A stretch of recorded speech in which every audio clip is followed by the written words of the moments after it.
Good morning, good afternoon, good evening. It is the Boom Bar right here on your Boom Radio NG. I bid you a warm welcome to the bar today. Today is Friday, and we're going to be giving you so many talks today. There's so many things that we're going to be talking about. INEC, there's a lot of news from INEC. Of course, we know that election is about just a year from now, and so there's a lot of things that is going to be happening, that has happened and is still going to be happening from now on. We're going to be getting through a lot of that conversation right now. There's a bit of news here and there. There's a bit of news from Rivers State. We're going to be talking about that, and a lot of other things today. So sit back, relax, and enjoy the show. If you're just joining us for the very first time, this is the Boom Bar, where we give you everything sports, politics, and everything else in between.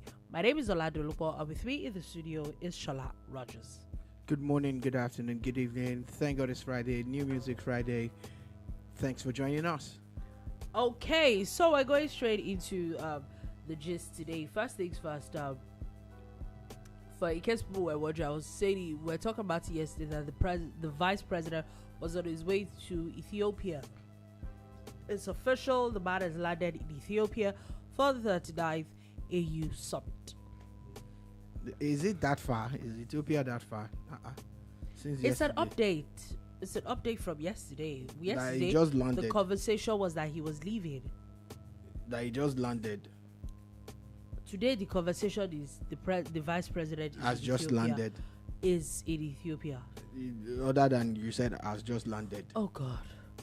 Anyway, it's Ethiopia. It's not. Oh my Australia. God! Can we move? You should have not gone there at all. Anyway, moving on from that, which is actually no way. The federal government has also redeployed police from the policemen that they got from VIP escorts. They've now said that they've now been moved to frontline security after Kwara attack. A lot of them, there is, I think, a new operation now actually about that, and a lot of them have been moved to Kwara basically. Well, that was always the plan. The fact that for decades, Nigeria had we still do actually, a deficit when it comes to the ratio of policemen to citizens. And the funny thing about it is that while we kept on talking about not having enough policemen to police the over 200 million alleged number of Nigerians, a few people had multiple policemen guarding thousands them. of policemen. So finally, I think the police finally had someone who could really say, you know what? Nah. Yeah, I think it's Operation Savannah Shield. So they were deployed to that operation, but of course they had to be debriefed first, because a lot of these guys were not longer regular policemen. They're big men. They're just chilling. They're chilling. Some of them had gotten so busy, they were overworked. They're carrying food for VIPs at parties. Even the ones that don't carry food, just sitting in AC all day, chilling. It's a lot of work. You're just in one Jeep or one SUV or the other. It's a lot of work, so they have to be retrained and debriefed. And now they're being thrown into the deep end, more or less. Yeah, pretty much. They are going to police a hotspot. They call it the front line also, just like, sadly, we have in the northeast. The North Central is also becoming some kind of hotbed, and this is actually hoping that they have a successful tour. Anyway, moving on from that quickly, now let's go to the National Assembly. And from the National Assembly, we know that there's a lot of work going on in the National Assembly at the moment. It has also been announced that the electoral bill that has been causing quite a bit of rancor in the past few days, it's now going to be harmonized. Basically, what that means is that the bill that has been passed by the Senate and the bill that has been passed by the House of Representatives, most of the time is always not the same thing exactly. So now they have to find a way to harmonize it so that it becomes one before it's now sent to the president for assent. Yeah, standard practice when it comes to legislation. When you have a bicameral system of governance, they deliberate on the same issues differently, and actually it's not a bad system, because some things that you might have missed, the other house will Might cover. have, yeah. Some of the things that they covered, you might have missed, and vice versa. And at the end of the day, it becomes, something that needs to be harmonized. This is a standard practice. The Electoral Act is one that will be an ongoing thing. It's not going to be stopped. Even after this year's work and after elections next year, there will still be agitations, there will still be suggestions, and people will say, oh, there are things that should be done. I think for us to constantly have elections, there's no how that we're not going to be having these conversations over and over and over again. Now, moving on from that, now before we leave the National Assembly, something very interesting happened, because coming from part of the conversations that we had yesterday, and one of the major things we're talking about in the National Assembly was that ministries, departments, and agencies had to come to defend the budget. Yeah. And we talked about the Ministry of Steel Development yesterday. We talked about the Ministry of Works. Now, an agency, which is INEC, also came yesterday to defend the budget. According to them, they said they require 873.78 billion naira to conduct the 2027 elections, as there's also seeking 171 billion naira to fund its operations in the 2026 fiscal year. Yeah. Now, when you hear those figures, you start to think it's a lot of numbers. Yeah. However, I don't know if you saw a video of Senator Shobale again, and I think I'm beginning to like, maybe because the man was a comrade for a while, and maybe because then he became a governor. So maybe his way of questioning a lot of things. I don't know if you saw a video yesterday during what was happening during the interactive session with the INEC Chairman. Apparently, one of the things on this budget for 800 and something billion naira is an INEC hospital. Okay. And then the senator is saying, okay, so you want to build a hospital in INEC hospital in Abuja. Okay. Now, are you saying that the person in Lagos, INEC official, is going to leave Lagos and come to, if there's something wrong with them, are they going to come all the way to Abuja? Are you saying that the FMCs and the teaching hospitals and all the medical centers are not enough for INEC staff? That do you people even have the expertise to monitor properly what it entails to have a hospital that you want to build for billions? And it's like the primary work of INEC is to conduct free, fair, and credible elections. Why not mind your business? What does having a hospitals? And then he went on to say, okay, so that it's common that men in their 50s, their 60s, a lot of men have prostate issues. Are you going to open a clinic for that? I said, so for people that their children are ill, are you also going to open a pediatric ward just because, their parents work at INEC? I said, he was like, there's already health insurance for people that work with the federal government and all that. Why don't walk into a proper hospital? Why do you need to build INEC hospital? And it makes sense, really. Like, why don't we face the things that is our business? Yeah, I think I totally agree with this. This is news to me. I'm just hearing it for the first time, and it's strange that INEC would feel emboldened to want to own its own hospital. Okay, one shows a lack of faith in the Nigerian medical system. That's what you're saying, that they can't take care of us, so we need to take care of ourselves. I get that, but you would have thought that maybe the DSS would want their own hospital too. In fact, I think they need theirs more than anybody, seeing that the number of people that they arrest always come down with this. They're always thing. ill. Yeah, and then the other, police and all of that.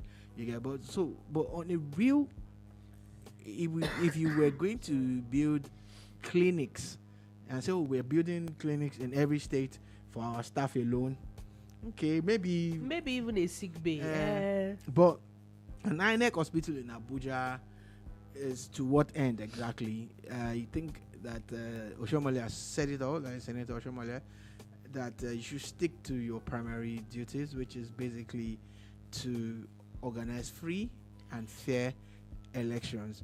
And again, I was about to say, their budgets are also high, but here you are trying to build an hospital. Do you get? Because I know that logistics and all those other things cost a lot. Yeah. The cost of printing materials and everything, the cost of hiring ad hoc staff. Yeah. And on and on and on and on like that. And that's what I was saying, that those things cost, but building an hospital should not even be on your list. It shouldn't be. And the funny thing is that maybe this is why maybe some of these summations and some of these things, one, what that tells me is that, the senator actually took his time to read what was there. There are probably a lot of things that have been passed for years Without scrutiny. without anybody, Without proper scrutiny. without proper scrutiny. And I'm like, this is the problem. The truth is, are these lawmakers, where a lot of people say, they make too much money. The truth is, they're not going to reduce their money. The least we can at least get is the fact that do the job you are being paid exorbitantly for. That's it. That's the least that you can do. Other than that, we even as citizens should also be we should be a bit more involved in it. What I mean by being involved is maybe when they have like public hearings, and even some of these things are even being aired, it's time to actually sit down and watch them and be involved in it, and so that even when you want to question things, let's question things properly. That's the whole essence of your job, actually. Oversight functions and approvals, and there shouldn't be rubber stamps. It should be about actually checking, because the reason why you're there is because all of us can't be there. Yeah. And that's why some of you are referred to as reps. You are representing us. And the others are referred to as senators. You are senating us. Anyway, still talking about INEC, interesting news now dropped today, as INEC has now dropped the 2027 election timetable. So I think it's official now. According to the schedule, the presidential and National Assembly elections are going to be held February 20th, 2027, and governorship and State House of Assembly elections will follow 2 weeks after March 6, 2027. When I saw this news, what does it tell me? I know that there's also big conversations about, that maybe all elections are going to happen on the same day, or maybe governorship and presidential elections are going to happen the same day. Looks like that's not happening in 2027. Sadly. Looks like we're maintaining status quo. Presidential and the assembly elections, National Assembly elections are happening the same day, and 2 weeks after the elections, the governorship and the state assembly elections are happening. So I think that it's squeaky bum time now for parties, basically. Yeah, it's about now that time. Everybody knows it's pretty much like exactly a year from now. It's about that time. It's time for politicking to be revved up. It's been on the front burner, actually. It hasn't been on the back burner for the past 2 years. In fact, some people never left campaign mode. I don't think most people left. I think maybe the president at some point, but I think the opposition really never left campaign mode. Yeah, some people never left campaign mode. She decides to say it's opposition. Well, but I shall know that some people never left campaign mode. And of course, now they're going to rev it up. It's going to be on every table, every meal, everything now. Constitutionally, there's a window for campaign, but the people are already buying granules in the market. People are already doing a lot of campaign things, so it's going to be revved up. However, they seem to be focusing on some of the funny and wrong things. Again, all they talk about electronic transmission, it's good, but that should not be the crux. The idea is to understand what the law says about how to win an election. And those are the things that they should be working towards. Whether you're PDP, your Yeah. ADC, Your ADC, APC, anybody. AA, or whatever. That should be what you're trying What to you're do. trying So to there'll do. be no noise. And what are those things? Those are the basic things that you must have to third in X number of states. Yes. That 25% of 2/3. Yeah. that you must have the majority vote. That it is not compulsory that you win Abuja. Yeah. So we stop having nonsense conversations and stop nonsense arguments. That you must have agents, a minimum of one, but ideally two, in over 170 something thousand polling units. Those are the important things, that you must actually have your own control center where you are collating results from the field in real time. You can ask INEC to do all of those things that you people are agitating for. What if INEC is compromised? What if not the whole INEC? Maybe one or two people are. Yeah. What if even Your own? there are other agents Is the that are best. compromised? Yes. Yeah. We have seen forms. That form EC8A is your most important form. Make sure your agents have camera phones. take charge of those. They must have camera phones. Once it has been signed collectively by all the agents on ground, then you take a picture of it and send it immediately, and have people extract the data and start to collate. You see, it's one of the reasons why some people concede elections. The gracious ones know that, look, Because they lost. They know. It's not about rigging or whatever. You see, the thing about rigging in Nigeria, and this, I kid you not, is the truth. Every party in Nigeria has one form of rigging going on or the other. The sad part is that people always point fingers at the others, but what they are doing, I agree. there are videos online Of every single party. but the loudest people saying, "Oh, is the because they are you've the lost. biggest riggers." Because you lost. That's the only reason why you are making noise. I notice that we didn't mention any names there. You know the But you funny will see thing. the reactions. But you know the funny thing for me is that the last elections also, and I think that's also what happens a lot of times. People don't sit down and check the pattern. And I remember after the elections, there was something that I noticed. Before, like you had talked about how you need 25% of 24 states, you don't need Abuja, and all that, you need majority. Those intricate things. I think that when it was President Buhari's elections, former President Buhari's elections, the late former president, oh God, that's a lot, elections, he won by majority votes. But I remember then Atiku also had 25% in 24 states. Yeah, he did. He did. So it was just about the majority votes that was what used to edge him out twice. Now, if you look at the last elections, the president now didn't just win majority vote. He didn't just get 25% in 24 states. The way the voting pattern was, it was almost like as if he made sure nobody else met that criteria. Yeah. So there was no, it was because he got the. It was not just about with them winning. It was about decimating everybody else. And the truth is, no other candidate met the None. requirements. You think, Obi had 6 million. What's it called? 6.1 million. 6.1 million. Atiku had 6.9 million. Those votes where a lot of them were concentrated in just a particular place. So these are, I think, the intricate things. And the truth is, if we talk now, we'll be saying it all the time, but we'll be here at the bar and we'll still talk again. It's what we do, because they will not listen. And then some of your followers will now come here now, come and insult us after, but we will say what we say. We'll still keep saying it, and we'll still keep saying it. If you do not monitor a lot of things going on social media and those polls will soon start popping up now. Who will you vote for? Who will you... Don't do those kind of things. Don't do it, because you are going to...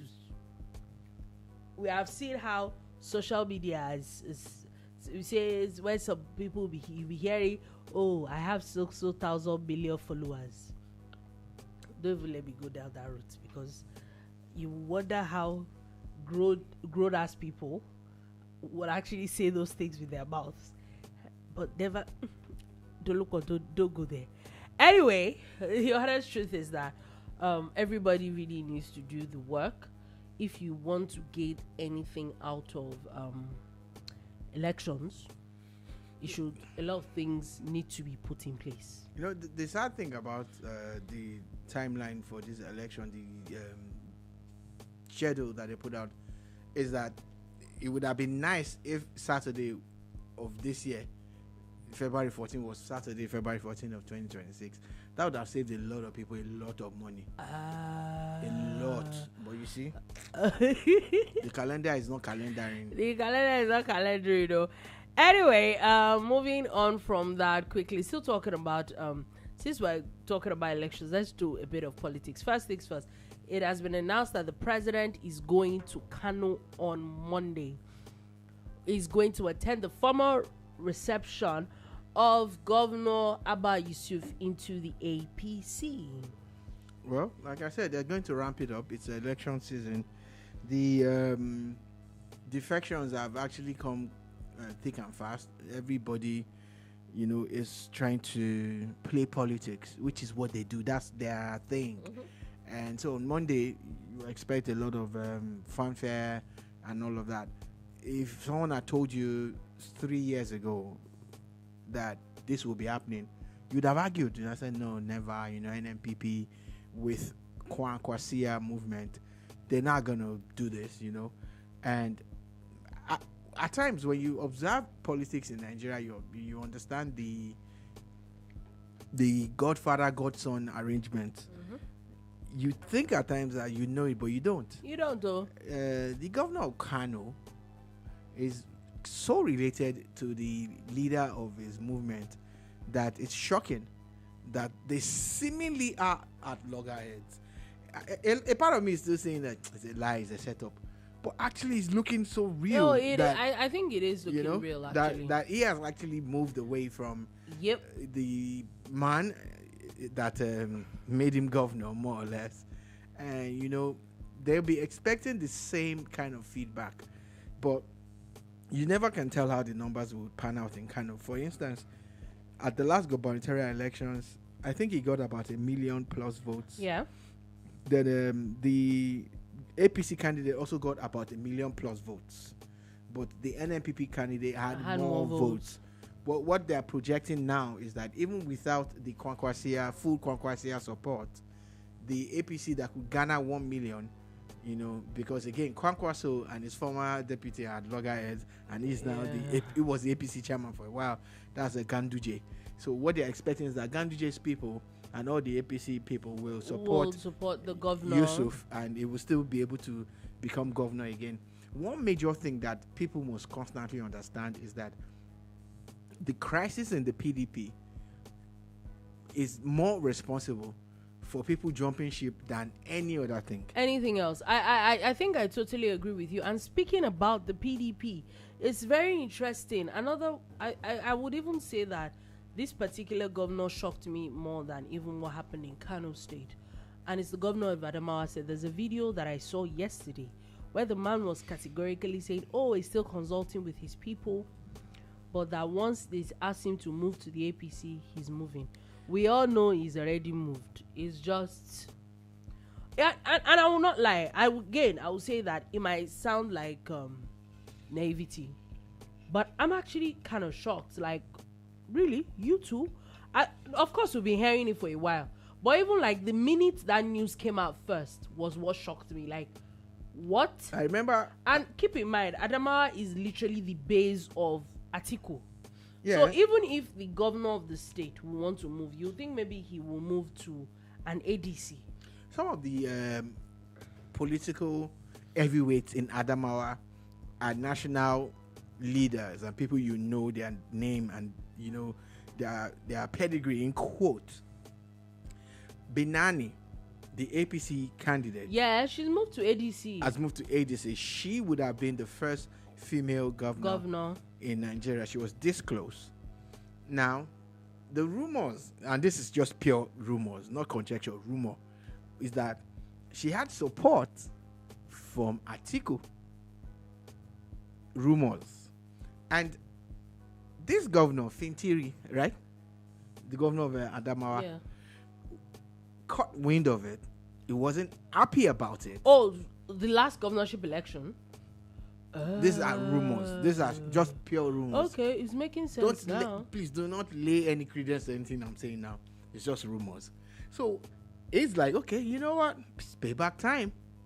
If you could do this to me, I can do it to you. I think that the her music- leaving the APC kind of just finished her political career. Why I said so was No, it didn't. I feel that the fact that the governor is not coming back, it would have just made it, I think it would have been an easier way for her to. But you know, she almost beat Fintiri in the last election. Almost. It was a runoff that actually didn't make her win that election. So So if she had just kept on with that I don't- trajectory, I don't think it's a dead toll on her career, okay. political career. Nigerian politicians don't die like that. Okay. Now, still talking about, even in this current situation that she's in, so she now has openly Atiku support now. Oh yeah, What she doesn't have anymore is the APC support. APC support. Yeah. But a few of those APC people too, like the I think it's Senator Abo or one or two other people who are from Adamawa, will support her. Mm-hmm. You get. She will not have the support of the National Security Advisor. Oh yeah, he's from Adamawa as well. She will not have the support of the immediate past president's wife. Oh yeah. You know, but she will have support of Atiku and a couple of other people. Now, what this means is that they're not going to go into the ring and test their mettle. A few names have started popping up as people who will come out as governor on the side of the APC. I've been monitoring in Adamawa too, and you know, so she might have not have made a mistake. You never can tell. Okay. One thing that we must realize, whether we like it or not, whether you like it or not, is that Atiku still has a strong support base. It might not Yes. be enough to make him president. And that's why he needs all those alliances. But he still has a strong support base. However, in Adamawa, this Governor Fintiri seems to be loved. He seems to have this massive groundswell. But I really thought it was like an Atiku person. Nah, I'm not sure. You know, look, when the titles were being withdrawn And that's what I'm and saying. all of that, you start to see the cracks. That's in what the I'm wall. saying. But I actually thought, like, before all And that like I came told up, you, there was rumor now. You say it's rumor. before that came up, I really, really thought it was an Atiku person. And you know So- that, talking about Atiku and who he is and all that, I know that a lot of people are, they're obedient, this person is Showore's person, that person is this. But I still feel that whether you like it or not, and we can also argue and say that the backing of the PDP helped Atiku, because I'll say that I don't think there's, other than President Tinubu today, there are not a lot of Nigerian politicians that are as influential as Atiku Abubakar. Yeah, that's why I said we should not downplay his political Oh yes, sagacity, his political strength, and all of that. But you know, politics is a game of numbers. It's about aligning and realigning. It's about, you know, burning bridges and building bridges, and handshakes across the Delta, handshakes across the Niger, handshakes across everywhere, even the Sahara. You know, so that's what that is about. However, in the coming months, we will see a lot of movements back and forth. We will see a lot of aligning and realigning. There's a guy, is it Baba Kelly or something? He's a House of Rep member, I think, in Gombe or so. They actually moved to the APC yesterday. That was actually another shocker because he's a strong PDP person. Oh, okay. Don't know. And Don't know that. also yesterday, Chief Ilaka, who is one of That name Ayo sounds Makede's- familiar. Yeah, he's one of. He used to be Makede's, and I think he was chief of staff or something. One of Governor Makede's top men. You get, actually resigned from the PDP also. Oh, So wow. we don't know if he's going ahead to the ADC or Or is the APC. going to the APC. Or could you know? even be going to SDP or any of these other parties. Yeah, so we don't know. But every day the PDP gets depleted, and it's down to majorly that crisis where they do not have a clear-cut leadership.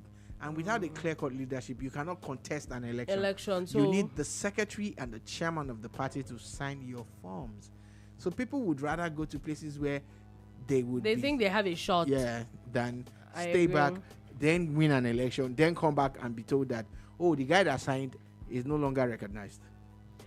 Okay, now moving on, still talking about politics. Yesterday we had talked about how Malam Nasir El-Rufai, the former governor of Kaduna State, who used to be in APC, that is now in ADC, has now was tried to get security operators tried to arrest him yesterday. He did not get arrested. Apparently, Atiku Abubakar went to see him today. Okay. Where El-Rufai had said, in his words, they will not sleep till 2027 till the tyranny in Aso Rock is kicked out. The tyranny that he helped install, allegedly. Although it is also said that he really didn't work for the man. Yeah, allegedly. But was he not in the party? Wasn't he the one that was carrying placard and not placard, but it is said that figuratively that the presidency has come from the south? To the south, but not to Bola Tinubu.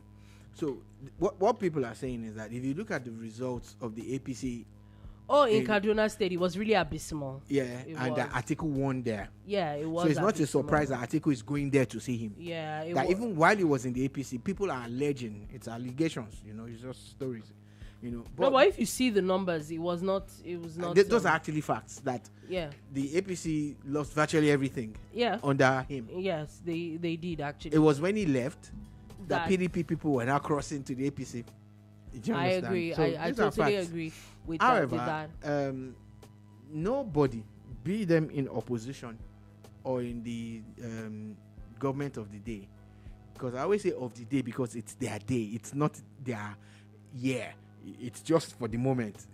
Anything can happen. The government of the day, nobody there, outside should be intimidated for their political views and alignments. If El-Rufai has not committed any offense, nobody should be hounding him because he doesn't agree with this government. Yeah. It's completely... But remember that there is this case with the Kaduna government. So, talking about that... I said if, yeah. Right? I just wanted to point that out. All right. Talking about that, his counsel has now said that he's supposed to appear before the EFCC by 10 a.m. on Monday. Yeah, so of course nobody is also above the law, regardless of where you lie, and where you stand when it comes to politics. However, again, I'd like to insist and maintain that we must have free and fair elections, and that the people in opposition should be allowed, as long as they're not breaking any law. But you see, the problem I have is that a lot of them, not necessarily El-Rufai now, but a lot of them have baggage. And so even if they want to witch hunt you, you just make it easy. You already I get your point. And this are the issues. For instance, I am going to say it clearly here, I'm not a big fan of Fubara, but which baggage you want to point to? It has not worked. If I'm not saying it doesn't have, wait, don't get it wrong, he has not worked in government. He has not collected government contract. He has not collected government any government appointment. So any issues they have with him is always what he said. Do you understand? What he, not it's not about financial crimes or no. So Fubara will boldly stand, and that's why no matter what they say or do, he stands his ground, and it doesn't align anyhow. Imagine if all of them aligned. But I doubt if Fubara would now say... I still saw, I think, an interview yesterday where they were asking him if he's going to, with the way he's going, that would he be open to alignment from the ADC? And he categorically said no. No, he wouldn't. In his books, they are all the same. Look, and that's why a lot of people are saying that Peter Obi said these people there are structures, in his own words now, I'm going to quote him verbatim. He said, there are structures of criminality. Suddenly, they are no longer structures of criminality. Loretta, Onoche, all of them that were in the APC are now your friends. So the structure of criminality disappeared when you met them. I don't know. So again, all Nigerian politicians are the same. Just pick the one you like and support. You come and tell me one guy is a saint. Don't explain to me. One guy is a saint somewhere. Oh gosh, shut up. We get it. I don't need your explanation. Support anybody. Do you in fact, move on? Support based on tribe. I don't care. Support based on competence. I don't care. Don't it's let your me, vote. Yeah. But don't come and tell me that any politician is a saint. I agree with you. I agree. Moving on from that, let's go to Rivers State, where the news officially broke. I think this was a few hours ago. Not up to 24 hours ago, but close to that. That the Rivers State governor has officially dissolved the State Executive Council. I think we say that this is an offshoot of the meeting. Obviously. Obviously. Are we saying that looks like he and the assembly are going to be on the same boat now? Look, we know politics, we know governance, and we know the intersection between politics and governance. You cannot set up your cabinet without screening by the House. And the governor knows this. Governor Fubara knows this. These are facts here. So fighting these people and picking 4 or 5 people to say they endorsed your cabinet is wrong. That's a fact. Even if you support Fubara and you like him a lot and you feel he's being oppressed, but he also made too many mistakes. Appropriation without approval by the House is wrong. I agree. So looks like we're going to be getting a lot more news from the House of Assembly or from River State generally. Oh, there has to be a new cabinet in place. Now they have to move, at the speed of light. They need to get approvals for everything. Yeah. To start. Elections is literally a year away. So there needs to be a lot of things that needs to happen in the coming weeks. And talking about assemblies, interesting news coming from Oyo State House of Assembly, as they've now taken the first reading of a bill seeking to also prohibit production, importation and distribution, sale and use of single plastics across the state. Fantastic coming out from Oyo. What they're saying is they want to pass this bill this year so that they would give people time till 2027 to dispose of everything, and enforcement starts in 2027. Fantastic. Now you have 1 year, almost 1 year heads up for you to stop using all these single-use plastics. If only Ogun State could follow suit, because especially when you live on the border of Lagos and Ogun, you see that the people on the Lagos side of things have stopped using styrofoams and all of that. But the people on Ogun State, they don't care. They just be like, because there's no law like that. So if we could actually make it a national law or a regional law, we need to completely stop using single-use plastics. It's a thing that we have to do like yesterday. Yeah. Okay. Moving on from that quickly, and let's go on to very interesting news where U.S. lawmakers have now linked Chinese illegal mining to terrorism funding in Nigeria. Funny enough, when I saw this news, why was I not surprised? Yeah, it's a no-brainer. There's no no contest. Yeah, there. Everybody knows now. You remember when they talked about conflict diamonds? There was even a movie about it, blood diamonds and everything. If they do not cause that conflict, they will not have access to the natural resources. This kind of thing happened? Was it about a few years ago when they stopped mining, I think, gold in Zamfara, and for a while looks like when was the last time you heard about any crisis in Zamfara? Yeah, after the mining stopped. And if you look at the places where there's so much trouble in Nigeria, go and check. There are resources there. Go and check. Go and check. There are resources there. There are rare earth materials. There's gold and all those things. And, a lot of Nigeria indeed has porous borders. We have porous borders.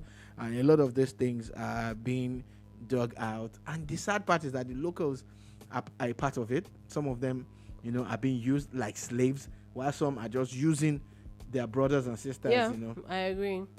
It's just a very, very sad one. So I totally agree with the submission by the U.S. government. Hoping that the Nigerian government can now build on this and actually clamp down on a lot of things. Let's move on quickly from that and let's do just a few business before we leave all this matter. NNPCL has declared 60.5 trillion naira revenue for 2025, posting a 5.7 trillion naira profit for the year. A few years ago, you would never hear about NNPCL and profits. Never, ever, ever. In fact, whenever they made money, they would their monies are taken without their own say so, and there's ways and means and all of that. And subsidy that I'm not gonna lie, we enjoyed subsidy, and that's why a lot of people are mad at this government. But subsidy is what got us to where we are. And NNPC was the fall guy. But I must say, under Buhari, they finally got better structured, and now they can actually turn a profit and they can actually become accountable. Do you know that they didn't even have books for years? Yeah. As people know that they didn't have audited. Yeah. Exactly. Shout out to the NNPC right now. Hopefully, this would allow them really focus on their real job, and which is not to bail out Nigeria. Abby, still talking about monies. The CBN lately, I can say, like in the past 1 year, has been reading out a lot of guidelines for banks and all that. Almost every week you hear a new guideline. Now, this week's own is that the CBN is telling banks, deposit money banks, that they risk a fine of 10 million naira and withdrawal of checks from circulation if they engage in unaccredited check printers. So what they're saying is that CBN has to approve the printer that will print your check, and approve what the information that you put on your checkbook for your customers. If not, you're gonna be in hot soup. My only question to CBN is, I'm not saying you shouldn't do what you are doing. Me, I've not seen check in at least 2 years. Like, I've not gone anywhere where everybody said, okay, let me write you a check. You cash it next week Thursday. Or go and cash it now. Just transfers money these days. Yeah, but people still have it. I did not say they don't have. I have booklets of checks that I've not used in 5 or 6 years. I'm just saying, bros. You know what I understand, bros, CBN. I'm not saying making not do now work, but me just wonder. Because apart from those dummy checks, I've not seen a check in a long time. It's the dummy one that they say that you won lottery or you won Big Brother Nigeria, that you have this big dummy check. I mean, I've not seen paper check in a long time. Shall anybody out there seen a check in this country? Or anybody got a check? Then you have to actually take the check and pay it into your account or cash it over the counter. Interesting. You. When was the last time you got a check and you said you were going to the bank? Oh, that I got a check. Yes. You can't even remember. Don't even give me check. I'm not asking you. I'm saying, when was the last time you got one? That's why I said that I can't remember. So that's what I'm saying. No. Who cares about who's giving you check? I'm saying, when was the last time you got a check? I can't remember. Exactly. My point. No, I get your point. I get your point. I'm just saying that people still use checks. Some people still use checks. I rest my case. Anyway, let's go to the U.S. as the U.S.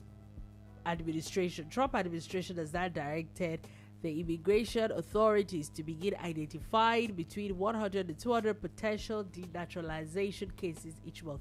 Basically, giving ICE quota the number of people that are going to revoke their citizenship. Okay. Yes, okay. Sir. Yeah, that's all I'm going to say about Donald Trump and his targets. Are you serious right now? Okay. Anyway, going from that, and let's go to Ukraine. Interesting news coming from Ukraine, as apparently Ukraine had, out of the people, Russian soldiers that were with them that died, Russia-Ukraine war, they identified 2 Nigerians that were killed fighting for Russia. Now, I would normally not even, I would thought that some of these things didn't actually make so much sense. However, I now saw a video, or it was a post on Twitter. I remember seeing that post on Twitter where I'm trying to open it up, where there was someone that had sent, I think he had sent a message to the Nigerian government, don't know it, to the Nigerian government, asking for help to be repatriated back to Nigeria. And why? Basically, the person is saying that he was promised a job basically in Russia. As you remember, we were talking about, was it yesterday or 2 days ago, only for him to get to Russia. And apparently this so-called agency actually recruits people for the Russian government to go and fight in Ukraine. It also happened a few months ago. We talked about it at the bar when members of a particular political party in South Africa were told that they were going for some training, in Russia, and they ended up almost being drafted to this same war. It's obvious that Russia needs men, the same way Ukraine does, and this is. But the funny thing is, funny enough, I'm never going to talk about Russia or accuse Russia. I'm going to talk about the fellow Nigerians that are doing this to their fellow people. You're funny though. At times, I just laugh at the things you say.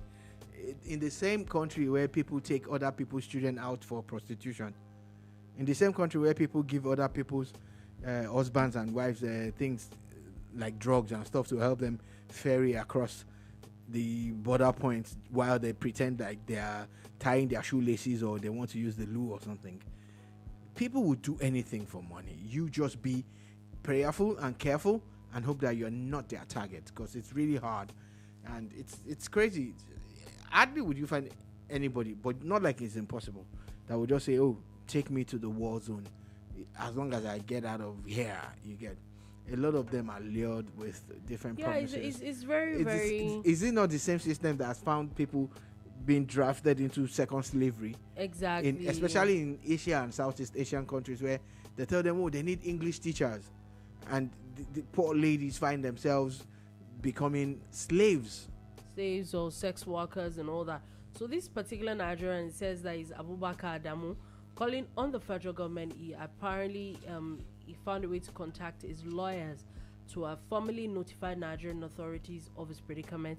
He said he traveled to Moscow on a tourist visa October 16, 2025. This was really recent, by the Nigerian embassy in Abuja, believing that he had obtained employment as a sentry. However, upon arrival in Russia, his passport and travel documents were allegedly confiscated. His legal representatives claim he was pressured to sign enlistment documents written entirely in Russian without translation. It was only after signing they said he had realized he'd been drafted into the Russian army. And he said that he was held at a military camp but has refused deployment to fight in Ukraine. When are we stopping this needless war? Honestly, because other than the needless war, can you please not stop jumping and they say, "Oh, that there is a deployment somewhere"?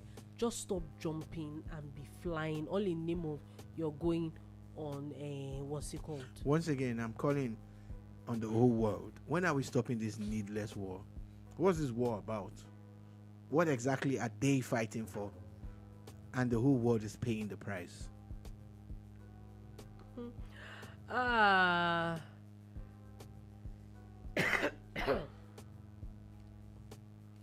Okay, so now there's a particular story that popped up, yeah, and I wanted to talk about it. That apparently Peter Adelefayoshe has given Atiku a 48-hour ultimatum. Remember that Atiku, through his media aid, had denied whatever it is that Fayoshe said happened in Babangida's house. Yeah, so according to him, in his post, let me read it specifically. I saw the response of one Paul Ibe, one of the media aides of former Vice President Atiku Abubakar, to my release on what transpired at his meeting in Mina with Governor Seyi Makinde of Oyo State, and I can't but be amused. However, because of my respect for Atiku, I will want to assume that he did not authorize the press statement, and I will expect that after seeing it, he will within 48 hours cause a rebuttal to be issued on it. Should Atiku not publicly disown the statement within 48 hours, I would have no option but to spill more beans, the facilitators and executioners of the MENA meeting, particularly what was said about Wike, and by then I'll be doing so without an atom of respect for him. Till then, we keep our gunpowder dry. It's interesting. A lot of people have come under that comment to abuse him and curse him out, while a few people have called him an influencer. Some have even compared him to the Afro-haired man, the former senator somewhere up north. I'm not going to mention his name. And all sorts of comments under that tweet. But you see, this is what I'm going to take away from this. A few weeks ago, the governor of Oyo was granting interviews and he was doing a whole lot. And he said some things. And Fayose said something. And the governor of Oyo was forced to say, oh yes, the federal government gave us. Yeah. But it wasn't 50 billion. It was 30 billion. But before Fayose came out to you didn't say that they gave you any money. You did not say that the federal government gave you money, sir. Mm-hmm. So maybe this is another situation. Apparently, Paul Ibe has now replied again, saying that why does he have to wait for 48 hours? Well, he has given them 48 hours. So let's see what happens. Let's see. It's a very there's no smoke without fire, because I agree. What business does the serving governor of Oyo, who is a PDP man, have with the former presidential candidate of the PDP that decimated the PDP and moved to the ADC in the house of a former military general, as in former military ruler of Nigeria? It's a very interesting. We're going to be seeing. Of course, now that INEC has even announced time for election, we're going to be seeing a lot of drama now. I think that is going to be a very interesting 2026. So tomorrow, Sha, my prayer is that the Atiku camp ignores him completely, then he now drops it, then they will now respond, so that we have drama for the weekend. Anyway, our thoughts and prayers are with people of France and Spain. Apparently, the storm is causing a lot of power outages. We said that about 3 people have already died from the storm, and thousands are without power. People are displaced already. It's really, really serious. However, let's quickly do a bit of sports before we go. We have about 6-7 minutes to go. Morocco, South Africa, Botswana, and Ethiopia are set to be for 2028 AFCON. Yeah, this is the AFCON that is now 4 years like the rest of. Wait, I don't understand. So after this 2028 AFCON, then they will do 4 years of it. So because no, there's an AFCON coming that Kenya and co-hosting. Then after that one, that's 2027 AFCON. Yes. So why do we have 2028 AFCON? If they do this one, if they do the 2028, there's no AFCON again until 4 years. That's what I'm saying. Why is it? We know the one that we just finished was 2025 AFCON. We know AFCON is every 2 years. Mm-hmm. So then there's 2027 AFCON. Mm-hmm. So why is there 2028 AFCON? Over to you, Patrice Moshepe. Anyway, I think that the only thing I wanted to say with this is that I think Morocco, give it a rest. Give it a rest. Rest. Just rest.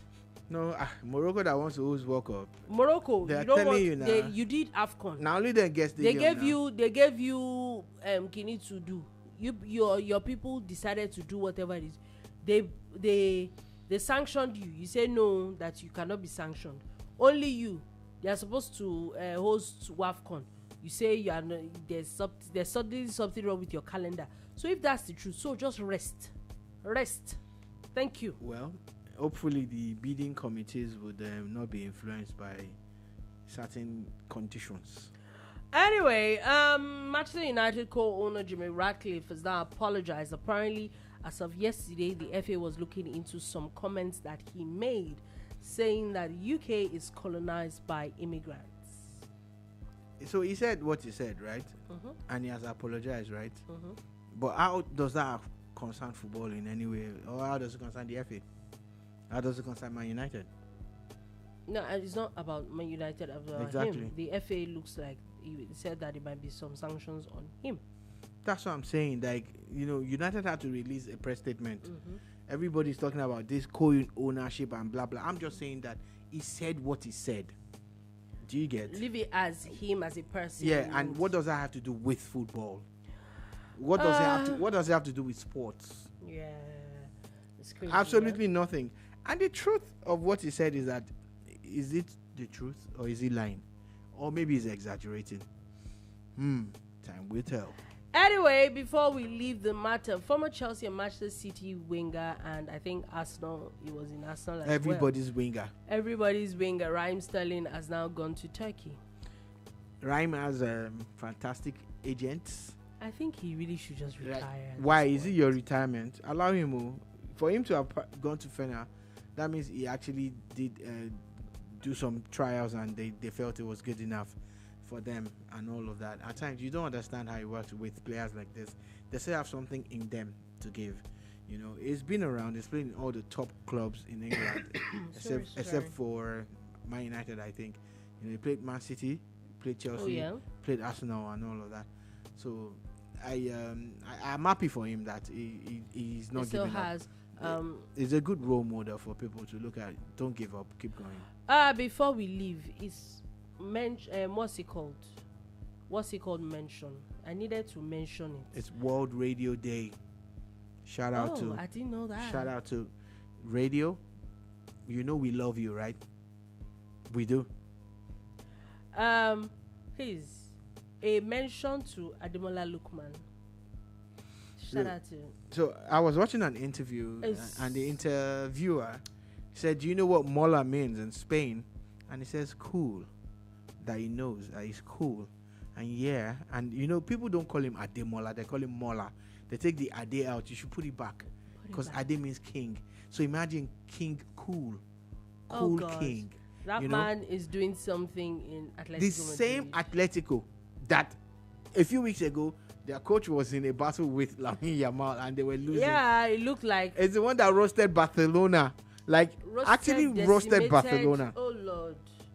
And Barcelona could not. The same Atletico. They could not come back. It's the Mola effect, man. It's the Mola effect. You know, we're talking about. Or should I say the Lookman effect? Everybody's going on about Copa del Rey. You know, what's their name now? Real Madrid is already out. The way it's looking, Barcelona might not get to final.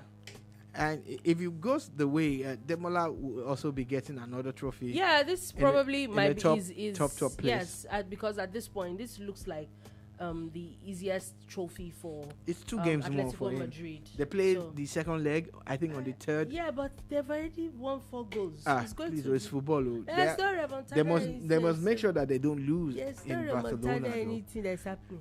Then he makes it to the final, and maybe he wins the final. He wins the trophy. Okay, so he has really Europa, fantastic. he has this. Yeah, that would really, really be fantastic. I just couldn't let it go. And there's a lot of buzz now that Atletico are saying, you know what, let's get you your brother.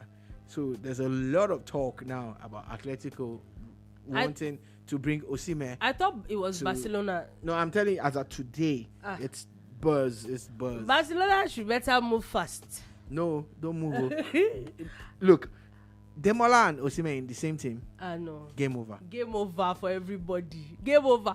And it's not just Spain. No. Game over for the whole of Europe. That's all I can say. Anyway, on that note, that is all we have to take today on The Bar. Thank you for listening. Thank you for watching.